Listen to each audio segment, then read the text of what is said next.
Kaixo eta ongi etorriak saio berri batera, gaur abenduak 11 asteazkena, bi elkarrizketa berrieken gatoz. Alde batetik, Jaione Eguerekin egongo gara. Medikuak munduan elkartetik datorrena. Jaionek giza argazkilaritzarako Luis Baltueña sariaren 27. edizioa aurkeztera dator. Eta beste alde batetik, Koldo Amatriarekin egongo gara, Orreaga Fundaziotik datorrena. EH Bilduk, PSNek eta Geroa Baiek akordioa egin dute Erorien monumentuaren inguruan eta elkarten memorialistak honen aurka agertu dira. Baina hauekin hasi baino lehen, goazen gure betiko edukiarekin.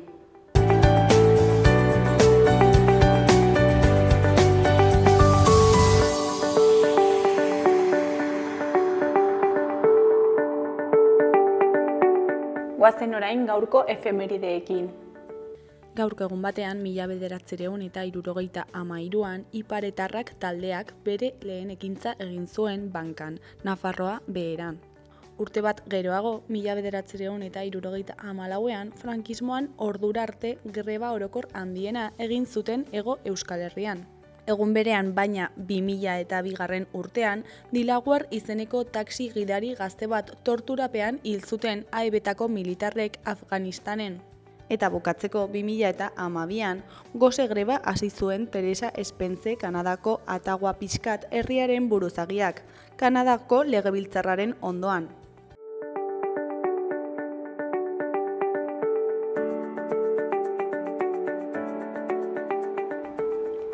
Errepasatu dezagun aste honetarako agenda. Asteazkenean, alde batetik Yamaguchi liburutegi publikoan, arratsaldeko 6etan, ipuin kontalaria egongo da euskeraz Maitane Perezekin. 4 urtetik gorako haurrentzat, sarrera librea lekua bete arte.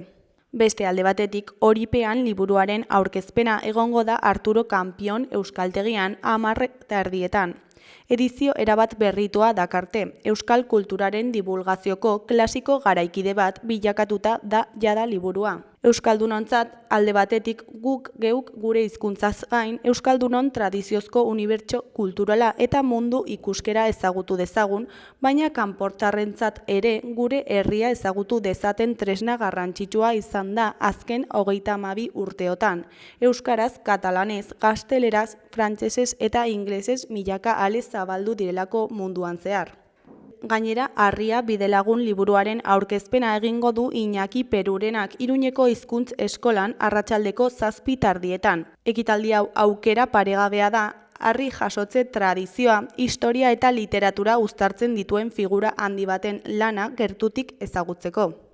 Ostiralean, Kondestableko Zibiboxean, arratsaldeko 7:30, presbiziak lagundu omen digu izeneko musika eta literatura emanaldia egingo da. Edu Zelaietaren presbiziak lagundu omen digu liburuan oinarrituta emanaldi bat prestatu du Mugaldekoak taldeak. Horretarako, literatura eta musika uztartu ditu idazle musikari hirukoteak, umoreari uko egin gabe. Larunbatean, Asier Larretxea eta Angel Lertxundi idazleek bere azken lanak aurkeztuko dituzte elkarlanean. Idaztea gibelera zenbatzen ikastea da eta berbilitzen hiztegia. Ekitaldia 2024ko abenduaren 14ean izango da, Iruñeko Kondestable jauregian goizeko 11:00.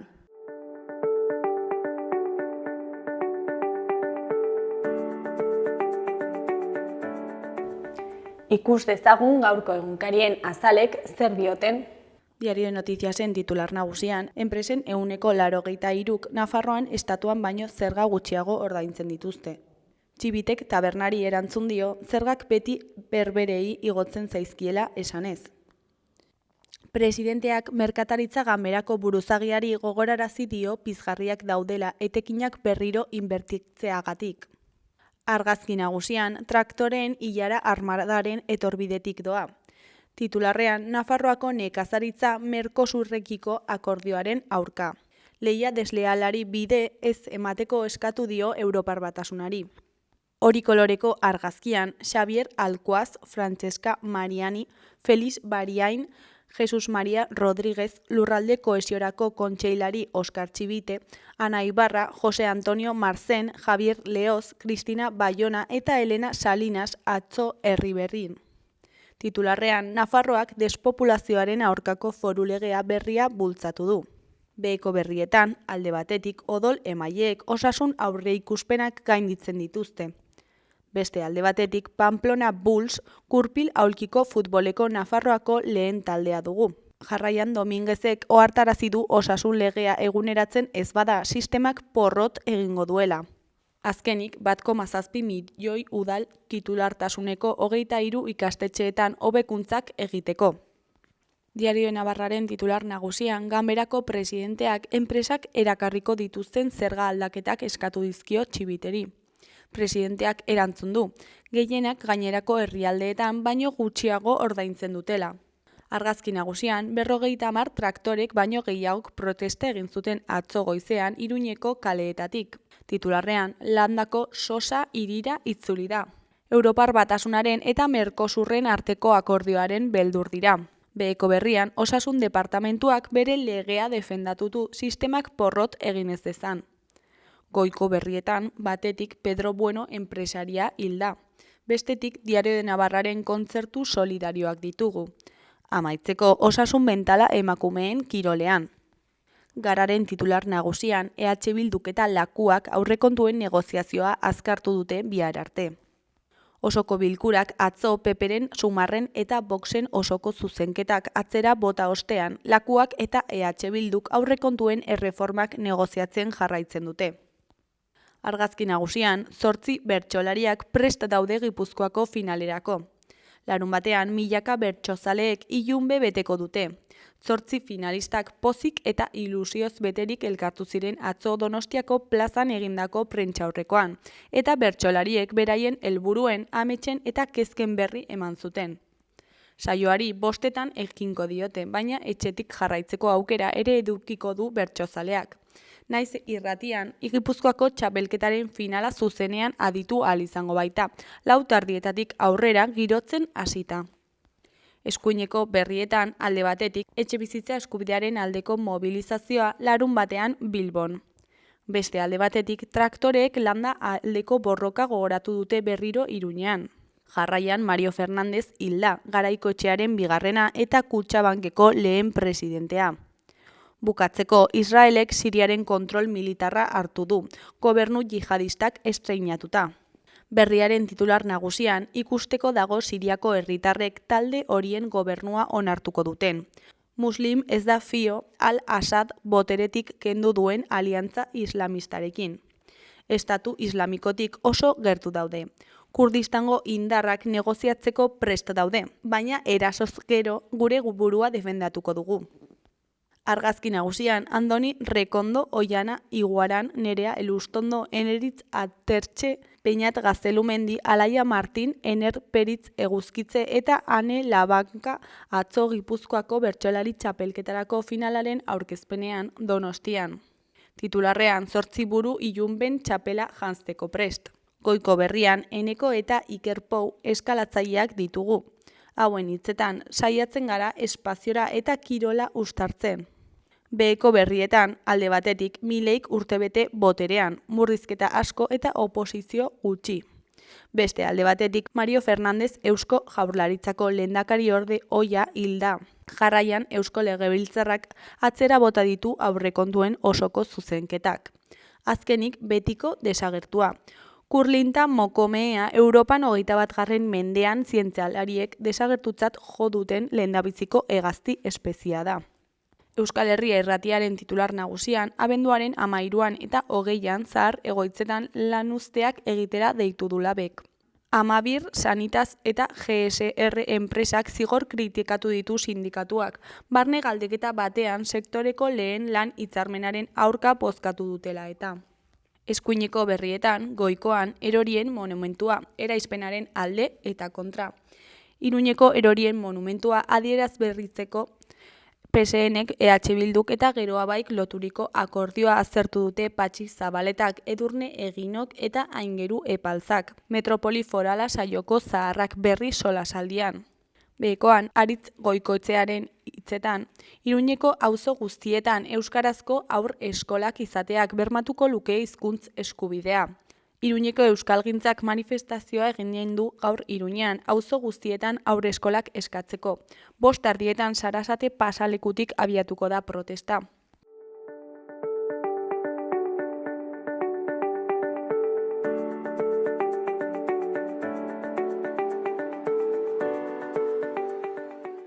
Kaixo, lehen aipatu dugun bezala, orain Jaione Ugerikin gaude. Kaixo, zer moduz? Kaixo, Nerea, ongi. Munduko medikuko kidea zara, ezta? Bai. Eta gaur, abenduak 11, Iruña giza argazkilaritzaren hiriburua bilakatuko da, ezta?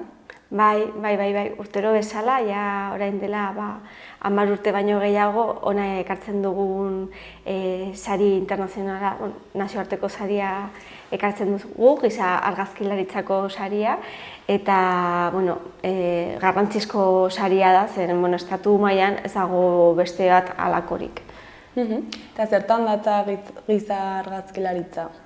Giza argazkilaritza, pixka bat azaltzeko nola den, ez da argazkilaritza hutsa, baizik eta argazkilaritza dokumentala da. Honetan, argazkiak egiten dituen kazetaria hurbiltzen da gai bati buruz, baina era sakonean azaltzen du. Gai honetan sakontzen du eta istorioaren zatiak ateratzen ditu eta hauek kontatzen ditu argazkien bitartean, baina baita ere kontuan izan behar da oso zaila dela halako istorioak kontatzea, askotan gerrateak, konfliktoak, ez dakit, gozetei buruz hitz egiten ari dugu, eta orduan gai zailak dira, eta era duin batean kontatzeko zailtasun handia dauka, eta pertsona hauek ere haien errekurtso guztiak ipintzen dituzte argazki hauek ateratzeko, beraiek ordaintzen dute guztia, eta ara bideratzen dira istorio hauek kontatzera, eta horren balioa ere oso garrantzitsua da. Eta hona ekartzea testigantza horiek, primerazko testigantza horiek oso garrantzitsua dela ikusten dugu.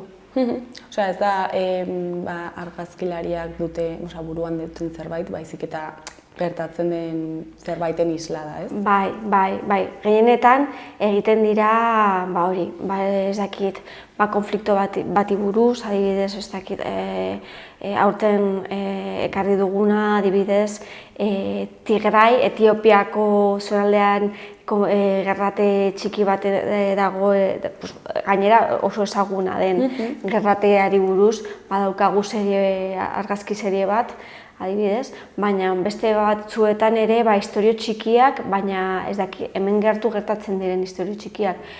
Adibidez, oroitzen ari naiz, Olmo Kalbo argazkilaria, orain dela 2 urte gutxi gora bera egin zuen serie bat, Cañada Reali buruz gertatzen ari zena, zen oraindik ere argindarrik gabe dauden etxeei buruz. Badaramate 2 urte baino gehiago argindarrik gabe. Bero, sakonduko dugu gehiago formatuan eta gaian, baina zergatik antolatzen duzue munduko medikuetatik nola erabaki zenuten, zenbat garren edizioa da? Orain dela 27 urte hasi zela sari bat, orduan nik ez nuen hemen ez nuen hasi, baina hasi zen momentu horretan munduko medikuetako 3 kooperante hil egin zituzten hainbat proiektuetan, eta haien artean Luis Baltueñak zen haietako batek. Orduan, garrantzitsua ikusi zuten nola munduan zehar gertatzen diren gauzei buruz informazioa ekartzeko era polita zela argazkilaritza dokumentalaren bitartez informazio hori ekartzea eta gure gizartean islatzea han gertatzen ziren konfliktuak.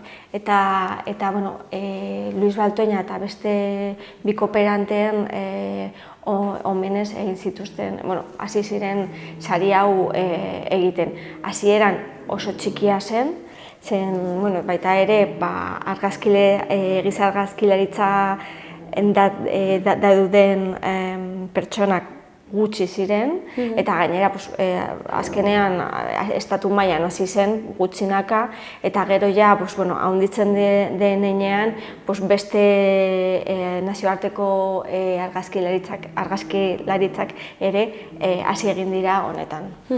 Da, hau prestatzen duzunean, zuenean, ze publikoan pentsatzen duzue? Beti bezala uste dut bi helburu ditugula, ez? Alde batetik herria, gure bizilagunei istorio hauek islatzea eta kontatzea era duin batean, eta beste batetik boterean izan daitekeen pertsonei, administrazioan edo politika mailan dauden pertsonei hau ere egoera hauek islatzea garrantzitsua da, zenen baita ere gure papera daukagu nazioarte mailan, eta erabakiak har ditzakegu. Guk hemen Iruñan oso zaila da igotzea, ez dakit, gure erabakia gora, Europara edo OTAN edo halako instituzioetara, baina gutxinaka saiatu behar gara halako krisiak ikustarazten. Orduan, argazki hauek tresna baliotsua dira horretarako. Eta zenbat partaide daude edizio honetan edo daude beste edizioetan? Urtengoan, guk ekartzen dugu 27garrena, baina 28garrena ja martxan dago, eta jaso egin dituzte argazki guztiak, eta 700 pertsona baino gehiago parte egin dute. Gero eta gehiago handiagoa da. Eta ze formatu dauka, txapelketa modukoa da, gero horrekin zer egiten da? Gertatzen hori, iristen dira argazkiak, anonimo eran, noski, sari hauetan ohikoa den bezala, eta munduko medikuetatik erabakitzen dituzte nortzuk izango dira sari hau banatzen dituzten jurado bezala, nortzuk egongo diren. Eta horietatik 4 serie erabakitzen dituzte, irabazle gertatzen dira. Bat sari orokorra, eta gero beste 3 serie. Eta horiekin egiten dena da erakusketa bat, eta Madrilen egiten da orokorrean lehendabiziko erakusketa, eta gero eskatzen ditugu munduko medikuak dauden beste komunitatean, eta eskatzen ditugu erakusketa horiek ekartzeko. Eta guk hemen, Nafarroan, orain dela 10 urte baino gehiago ekartzen ditugula argazki hauek abendu guztietan, gainera abenduetan, zeren atzo izan zen giza eskubideen eguna, eta honen inguruan ekartzen dugu. Eta epaimahaiak zer baloratzen du kasu honetan? Gauza asko. Alde batetik kalitatea, noski, baita ere estetika arloan seriak politak izatea, baina baita ere uste dut guk agian argazki bat ikustean kontuan ez ditugun gauzak ere ikusten dituzte haiek, ez? Adibidez hori, nola babesten dituzten testigantzak, ez? Azkenean pertsonen bizitzetan sartzen ari dira argazkilari horiek, orduan oso babestu egin behar ditugu pertsona horien bizitzak, baina baita ere duintasunez retrato horiek ateratzea, eta nola kontatzen duten istorio horiek, ze fideltasunarekin kontatzen duten istorioiek eta baita ere mamia islatzen duten ala ez. Orduan, oso zaila da, uste dut ez daudela tik, ongi dago, iluminazioa eta bai, hori kontuan hartzen da, baina baita ere atzean dagoen istorioa eta lana, zeren, argazki horiek ateratzeko lan gogorra izan behar da atzetik, familia horiei hurbiltzeko, kontekstua eraikitzeko, ulertzeko, gauza asko daude, ez da bakarrik ara joatea eta klik bat ematea, orduan hori kontuan izaten da. Eta aurten zeintzuk dira sarituak? Begira, sari orokorra Siegfried Modola, pixka bat zaila, Siegfried Modola irabazi egin du, eta kontatzen duena da, Myanmarreko gerra zibilean gertatzen ari den konfliktuari buruz hitz egin du, baina hango soldaduen bizitzari fokua ipini dio, nola haiek borroka egiten ari dute haien lurraldea, familia eta haien identitatea kolokan dagoelako. Pixka bat ez da gerra hutsa, baizik eta oso baita ere oso konponente pertsonala dago horretan, nola bizitzen duten gerrate hori hango soldatuek. Eta gero baditugu ere beste 3 serieak, Adrapaion, kontatu egin duela Demostasia seriean nola Galizia aldean zahartutako poblazioa bizitzen den, herrietan, orain ez da ateratzen landa eremutan, nola zailagoa den zerbitzuetara heltzea eta ze eraginak dituen honek haien osasunean, eta baita ere bakardadeari buruz, pertsona hauek bizitzen duten bakardadeari buruz. Gero badago Eduardo Soteras Tigris buruzko gerrateari buruz, baita ere, hor Etiopian dagoen konfliktuari buruz. Eta azkenekoa, Ana Zuriñatz, gaur egongo dela arratsalde honetan gurekin, eta Anak egin duena da, Mediterraneoan hiltzen diren pertsonei buruzko erreportaje bat. Nola Afrikatik Europara bidaiatzen dituzten pertsona horiek galtzen duten bizitza, baina bakarrik ez irudi ikusi egin ditugun irudiak pateratan edo nola heltzen diren, baizik eta pixkat sartu egin da istorio batzuetan, zeintzuk ziren pertsona horiek, zer gertatu diren haien familiekin, pixka bat bakarrik zenbaki hutsekin ez geratzeko, pixka bat hori sakontzeko haien bizitzetan. Izena jartzeko, Bai, hori da. Sakontzeko. Bai, azkenean gertatzen dena gai honekin da, asko ikusten dugula telebistetan, baina gero ez dugu ezagutzen, esaten dute, 12 pertsona. Bai, niri mina egiten dit, hori entzutea, baina azkenean ez diezu aurpegia ikusten, orduan duintasun hori ipintzeko era bat da argazkilaritza mota hau. Eta aipatuzu, Ana gaur egongo dela Kondestablen izango da, ezta? Eta ere bisita gidatua egingo du, kontatu ezakizu pixka etorren inguruan. Bai, gaur 5:00 egingo du bisita gidatua. Bisita gidatua egingo du nire lankidea Blanka, eta baita ere Ana Zuriñatz haien argazkiak azalduko ditu. Oso momentu garrantzitsua izango da, polita da, bera azaltzea, berak ateratako argazkiak. Eta gero jardunaldia hasiko da, 6 inguru, eta bera kontatu egin nahi du, pixka bat, argazkilaritza dokumentalizazio honi buruzko bere ideiak. Zergatik ikusten duen bera garrantzitsua edo nondik ateratzen dituen bera argazkiak. Azkenean argazkilari bakoitzak badauka bere era eta honen atzean ere azalpen sakonak dira. Orduan, bera kontatu nahi du, beraren ponentzia deitzen da irudi bat eta 1000 galdera. Nola irudi baten atzean gure buruan azaldu behar diren galdera horiek, zeren, agian argazki bat ez dauka testurik, ez dauka daturik, baina gero zuk bila ditzakezu galdera horien erantzunak, ez?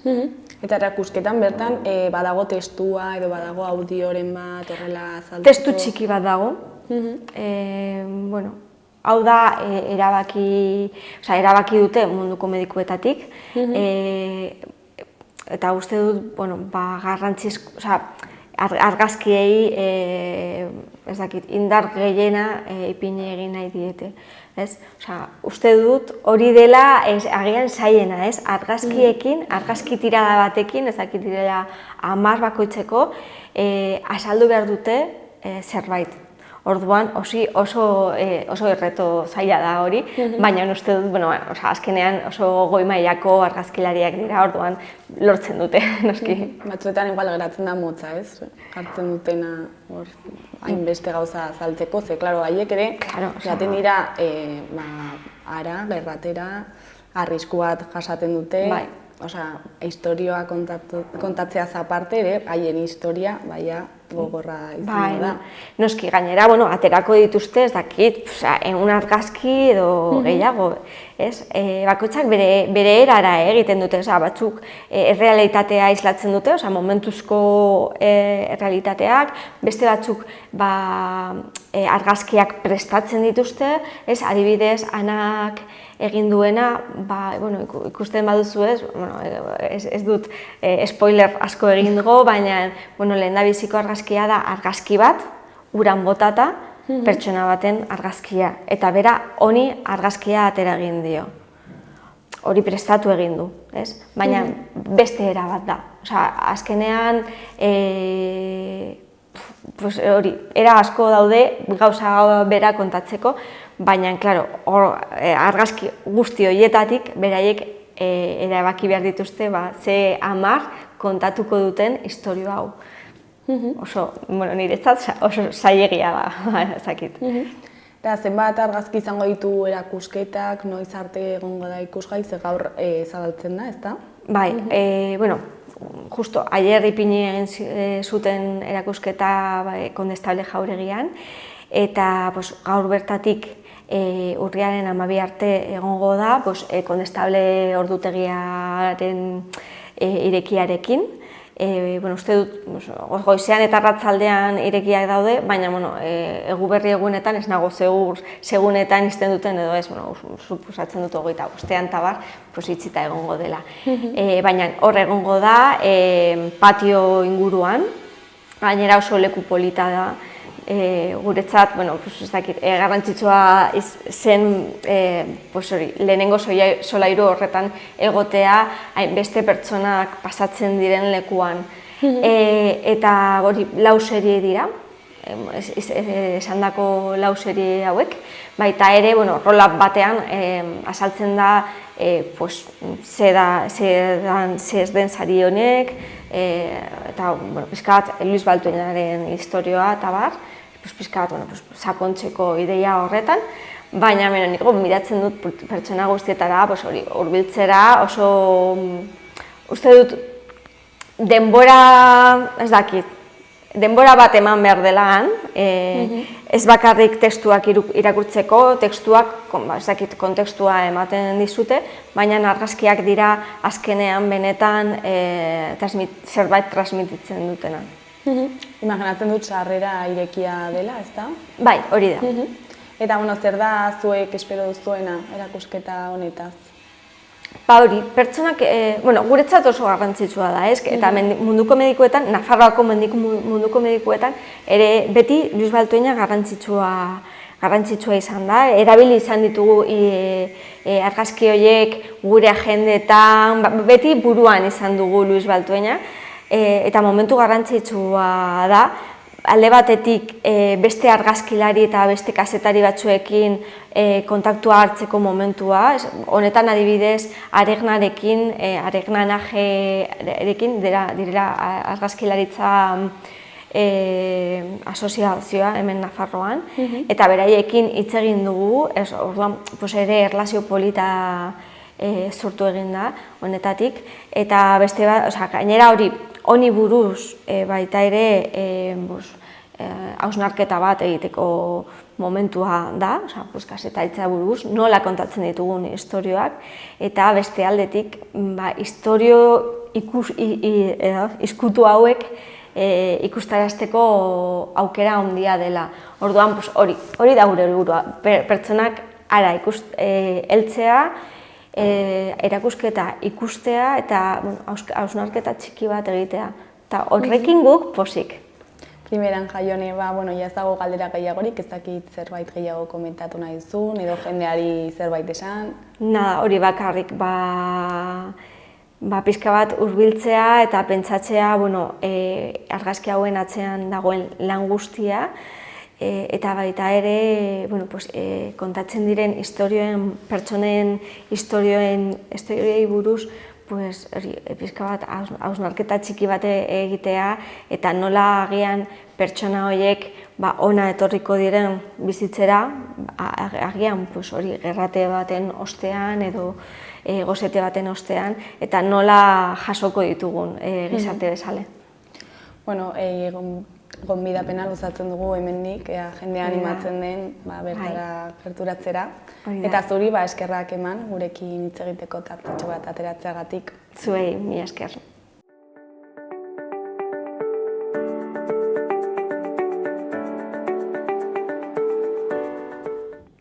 Gaurko eta biharko eguraldia ikusiko dugu. Gaur, asteazkena hasieran eguraldiak ildo beretik jarraituko du. Egunaren lehenengo partean, beraz, zerua oso hodeitsu egongo da oraindik eta noizbehinka euria egingo du. Elurkota 700 edo 800 metrora dagoela. Arratsaldean atertu joango da. Elurkota igo eta 1000 metro inguruan kokatuko da eta ostarteak zabalduko dira. Gauean, hodeiak eta ostarteak ateri baina hotz. Eguneko minimoak azken orduetan neur daitezke eta hegoaldean izotza egingo du. Haizea aldakor ibiliko da. Arratsaldetik aurrera ekialdekoa nagusi, gauean hego ekialdekoa izango da. Ostegunean hegoaldeko haizea ibiliko da eta temperatura maksimoak 3 gradu altuagoak izango dira. Kantauri isurialdeko altuenak 10 gradutik gorakoak izango dira. Mediterraneo isurialdekoak azpitik geratuko dira momentuz. Temperatura minimoetan aldaketa handirik ez. Barnealdean izotza egingo du. Giro eguzkitsua nagusituko da. Eguerditik aurrera erdi mailako hodei eta goi-hodei batzuk agertuko diren arren. Hegoaldeko zenbait tokietan behe-lainoa agertuko da, batez ere Ebro ibarrean eta baliteke luze irautea.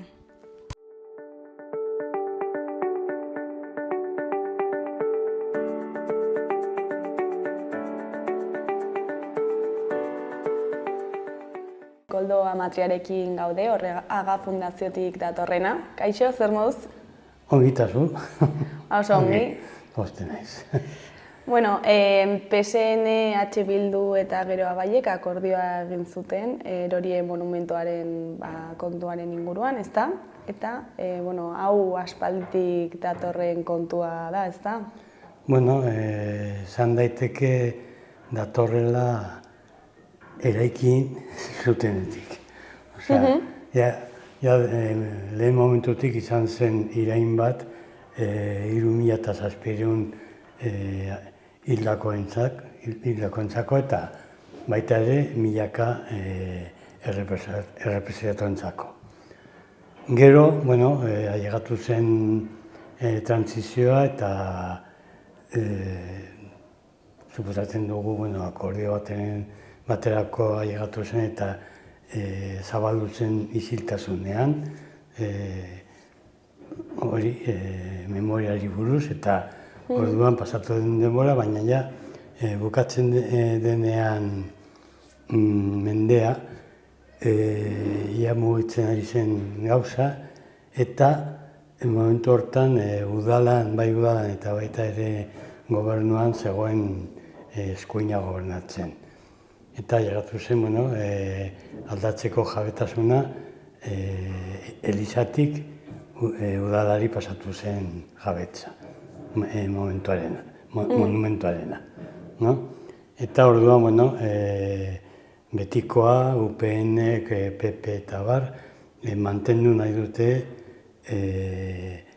dagoen bezala monumentua. Eta pixka bat garbitzeko esate baterako hori asuntoa, eman zioten, edo nahi zuten eman kultural modukoa, eta jarri zuten hor sala de exposiciones. Besterik ez zuen jarri erakusketaren gela, ez baizik eta bakarrik sala de exposiciones, eta erabili zen olakoa. Izan zen desastre edo frakaso edo ez du funtzionatzen, eta itxi zuten, baita ere, esan behar da, gaizki zegoen momentu hortan eraikina, eta gastatu ziren erakitzen bat dirua konpontzeko teilatua eta, zegoen moduan, eta orduan, pasatu zen hori sala de exposiciones momentua, eta ailegatu zen beste udalak, eta hor zegoen Joseba Ziron, eta berak,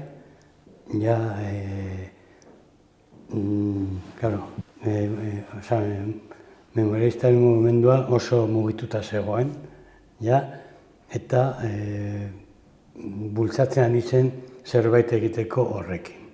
Eta orduan Joseba Zironek, edo alkateak, edo udalak, ideien lehiaketa atera zen, hori zerbait egiteko horrekin. Aurkeztu ziren 59 proiektuak, eta udalak 7 aukeratu zuten. Aukeratu zuen. Dena den, bukatu zen Zironen mandatua, eta Ziron bere agintaldia, sartu zen berriro eskuinak, sartu zen, eta erabat geritu zen prozesua. Hurrengo hauteskundeak berriro sartu zen eskuinak udaletxean, eta ematen zuen gauza bera gertatu behar zuela. Baina izan zen azken momentu batean izan zen mozion de zensura ospetsua, eta sartu zen berriro Ziron alkatetzat. Eta orduan, pentsatzen genuen berriro martxan jarri behar zuela gelditu zen prozesua. Dena den, ezen ezer mugitzen, eta hasi zen giroan berotzen, eta alde batetik eraman behar dugu, edo ailegatu behar dugu konsensu batera, eta hitz egin behar dugu, eta prozesu ezaki zer, eta gero herriak erabaki, eta orduan, nola ezen mugitzen, elkartu ginen talde memorialistak, eta egin genuen manifestu bat hori eskatzeko eraitsi behar zuela monumentua. Osea, hau urrian izan zen, ez? Eskatu zenutela erorien monumentuaren eraisketa? Lehen egin genuen manifestua, eskatzeko, gu nahi genuen eraitzi monumentua.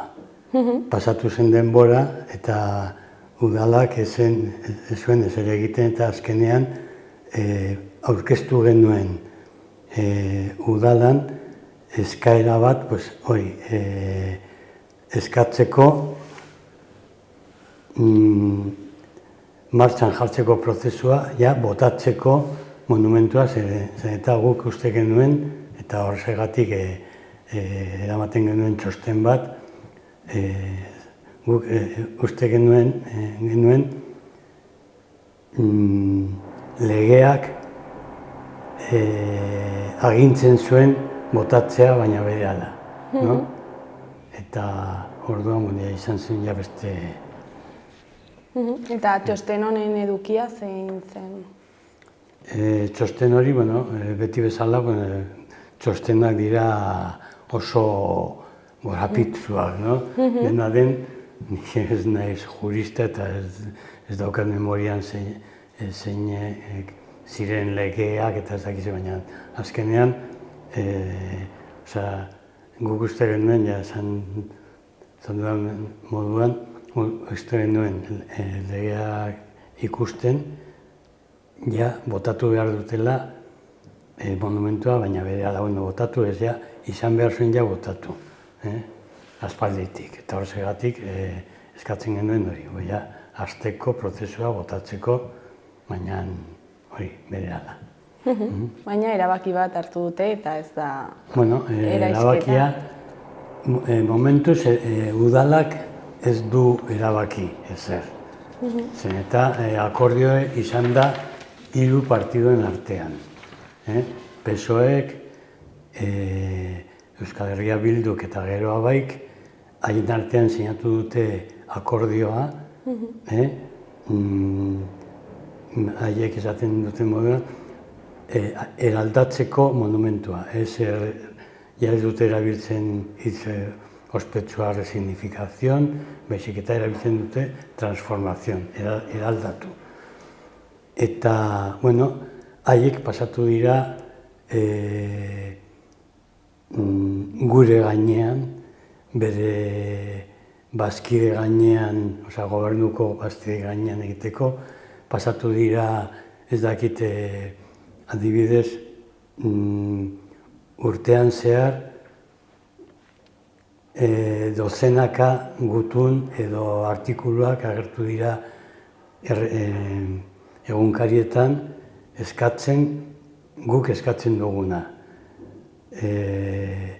Monumentuaren eraitziena. Eta ez dute egin kasurik. Aurkeztu dute akordio bat, eta esan dute jarraituko dutela prozesua, baina hori bakarrik akordio hortan botatzen dute arkuek, arku batzuek, aldekoek, estaltzen dute kupula, eta estaltzen dute baita ere barruko kripta, eta kentzen dituzte simboloak. Eta orduan, nun dago herri kontsulta. Egiten badute kontsulta, guk ezin dugu eskatzen kontsulta hortan monumentua botatzea. Baizik eta bakarrik, ea gustatzen bazait gehiago, nola estaltzen dute kupula. Txapela batekin edo ezakigu, txantxetan esaten hori, baina ez dago aukerarik, edo botatzea, edo mantentzea, edo bakarrik zer modukoa estaltzeko kupula eta bar. Eta nola hartu duzue akordio honen erabakia? la bankada trapera bezalakoa, no? Guk ez genuen espero hainbeste, bapatean akordio hori, gu konsultatu gabe, eta esan bezala bere bazkide kontigo zurekin. Bueno, ez dute, esan dugu hori, ez dute konsultatu, haien artean, hiruen artean egin dute dena, eta besteak, izan gara, berdera esaten convidados de piedra, no? Bapatean ikusi dugu, opon, ailegatu zaigu akordio hori, eta hori, izan da hori. La bankada trapera osoa. Aia, aste batzuk pasa dira, ze puntutan gaude orain? Bueno, guk atera zirenean akordioa, egin genuen deialdi bat oso azkarra eta deialdi erantzuna oso ona izan zen. Ikusten da jendea dagoela hori,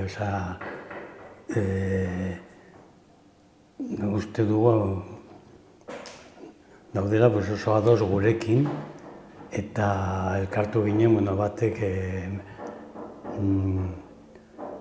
egunkari batek esaten zuen 1000 pertsona gutxi gara elkartu ginen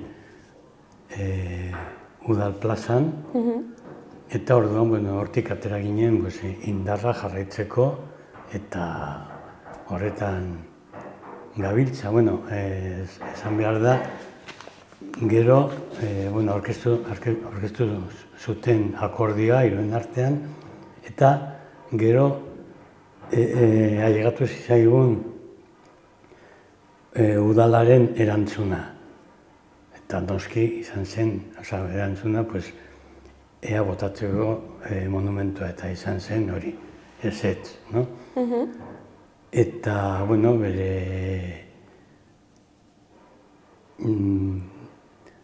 bere txostena esaten zuen gauza batzuk, baita ere oso gorrapitsua da, bestea bezalakoa, txosten juridikoa dira horrela, baina guk ikusi ditugu zerbait kontraesanak bere txostena eta prestatzen ari gara beste txosten bat aurkezteko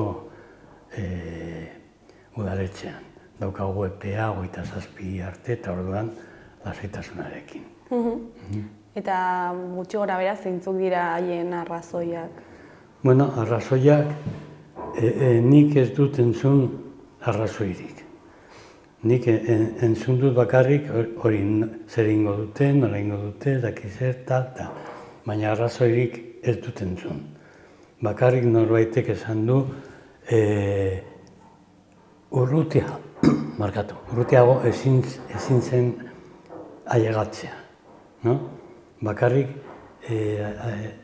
posible zen ailegatzea botatzeko hori arkuek eta estaltzeko kupula. Eta guk galdetzen dugu edo nik galdetzen dut, galdetzen dio nire burari, nork markatzen du muga hori. Ez daukagu aukerarik guk esateko kontsulta batean nahi dugula hori botatzea. Eta zergatik uste duzu ez dutela kontuan izan herritarren erabakia edo? Zergatik, ez dakit zergatik. Haiei galdetu behar diogu, zergatik ez dute konsultatu jendearekin. Guk ez dugu ikusten arrazoi bat, haiek ez dute eman arrazoirik. Hitz egin dute, alde batetik, justizia poetika. Guk ez dugu nahi justizia poetika baizik eta justizia. Besterik ez. Baita ere, esan dute estaltzeko kupula nahikoa dela eta kendu simbolo batzuk baita ere kendu eta gu esaten dugu edo galdetzen dugu bukatzen adibidez hori egiten baldin bada, estaltzen dute kupula eta estaltzen dituzte barruko margoak eta barruko simboloak eta estaltzen dute kripta oso ongi, bai, baina zer gertatzen da ailegatzen bada berriro beste koloreko udala. Zein da arazoa kentzeko estali duguna. Kentzeko ez dago arazorik kentzeko margoak estaltzen dugun ez dakiz zer. Bai, bueno, kendu dituzte simboloak, baina badago arazoren bat, baita ere guretzat gutxienez. Monumento osoa da simboloa. Ez bakarrik testuak edo armarriak edo ez dakiz zer. Konjunto da simboloa. Eta orduan, nik uste dut ez dut erantzun zure galdera joan nahiz. Eta horregatik ikusten duzu eraisketa bide bakar moduan, ez? Bai, guretzat hori da bide bakarra. Eraitzi behar da eta horrekin desagertuko da. Oso importantea da guretzat baita ere beste irain moduko bat izan da ematea edo nahi dute ematea izena Maravillas Lambertoarena. Hori oso gogorra. Guk ez dugu, hori izan dira bere hiltzaileen hilobiak, ez izan dira bere hiltzaileen zuzenea, baizik eta eman zuten Mola, Sanjurjo eta bar, haiek eman zuten agindua, ez? Bai, aitzikia egiteko, hori. Eta nik jartzen dut, normalean, egiterakoan honi buruz, izenari buruz, edo adibide bat jartzen dut mahai gainean beti. Orain dela gutxi gora bera, 100 urte, Iruñan, bazegoen ibilbide bat edo paseo bat, eta ditzen zen Paseo Valencia. Badakizu zein den hori? Ez, zu gaztea zara. Baina orain dela 100 urte zen eta aldatu zuten izena eta eman zioten Paseo de Sarasate. Oraindik dago jendea gure artean ezagutzen duela Paseo Valencia bezalakoa. Mantentzen da nahiz eta 100 urte pasa, eta gero hor mantentzen da izena. Eta Las Villavesas baita ere. Eta horako, orduan, hori, makillajea hori ez du balio ezabatzeko monumentoa. Hori izango da betirako, mantentzen bada osoa edo zati bat. Gu nahi dugu desagertzea. Era bat. Eta orain akordioa hartu dela, zer egin daiteke aldatzeko? Nik esan dut moduan, aurkeztu behar dugu errekurso bat, berriz, eta itxaron behar dugu berriro erantzuna, eta ikusten dugunean erantzuna, ikusiko dugu zer egin behar dugu. Dena den, prestatzen ari gara gauzak jarraitzeko gure mugimenduarekin, zen eta ez da bukatu prozesua. Oraindik, esan daiteke tontakeria bat dela, baina oraindik ez dute aurkeztu akordioa udaletxean. Iruñeko udalak oraindik ez du ezagutzen ofizialki zer egin behar dute horrekin. Eta zuk nola uste duzu bukatuko dela kontua? Galdera ona. Oso zaila izango da, baina nik uste dut botako dugula. Bai. Bueno, Koldo, baia, bukatzeko ez dakit jendeari hemendik zerbait esan nahi diozun, edo politikariei. Politikariei zer esango nioke, pues hori, herriarekin eta herriekin kontatu behar dutela. Eta nik esango nioke adibidez EH Bilduri, nun dago hori filosofia zaharra, hor asambleakoa lehen taldeak edo jendeak eztabaidatzen zuten eta llegatzen zuten akordioa eta gero zuzendaritzak onartzen zuten akordioa. Non dago hori orain, akordioa egin dute burukideak eta eskatzen diote jendeari baimena esateko. Baimena emateko. Hori gogorra nik badakit gutxienez batzuk, nik ezagutzen ditut batzuk hori Bildurenak eta batzuk gutxienez ez daude pozik. Eta zer gertatuko den, ez dakit. Berriro gaur gutxienez 2 artikuluak agertzen dira egunkarietan, bata Naizen eta beste bat Diario Noticias. Eta biak, gaizteen alde. Bueno, Koldo, mila esker gurekin hitz egiteko tartetxo bat ateratzeagatik, eta ea nola bukatzen den azkenean kontua ikusiko dugu. Mila esker zuei eta, bueno, hurrengo arte.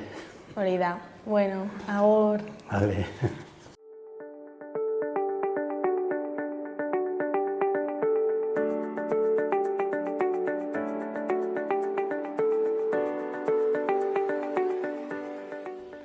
Gaurkoz hau izan da dena, bihar itzuliko gara eduki eta elkarrizketa berriekin. Mila esker zuen arretagatik. Agur!